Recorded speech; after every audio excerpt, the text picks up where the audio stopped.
नमस्कार, सत्यदर्शन न्यूज मध्ये आपले स्वागत आहे. मी पायल शहा. एक नजर टाकूया आजच्या ठळक घडामोडीवर.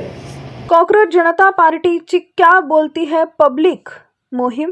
कॉकरोच जनता पार्टीचे संस्थापक अभिजित दिपके यांच्या अध्यक्षतेखाली छत्रपती संभाजीनगरमध्ये CJPची 2 दिवसीय बैठक पार पडली. या बैठकीत पक्षाच्या पुढील वाटचालीबाबत महत्त्वाची चर्चा झाली. पक्षाची ध्येय आणि आगामी दिशा सप्टेंबर महिन्यात निश्चित होणार असल्याचं दिपके यांनी सांगितलं. अभिजित दिपके म्हणाले की डेमोक्रेटिक पीपल आणि आम्ही सोशल जस्टिस साठी कायम प्रयत्न करणार आहे. तर ही आमची विचारधारा आहे. आणि आता दुसरा जो मोठा प्रश्न पडलाय लोकांना, पुढे काय कॉकरोच जनता पार्टीचं, पुढे कॉकरोच जनता पार्टी काय करणार आहे.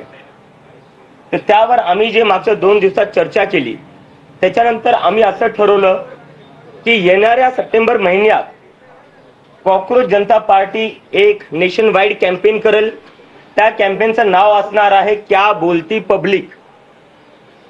क्या बोलती पब्लिक हे आमचं नेशन वाईड कॅम्पेन असणार आहे.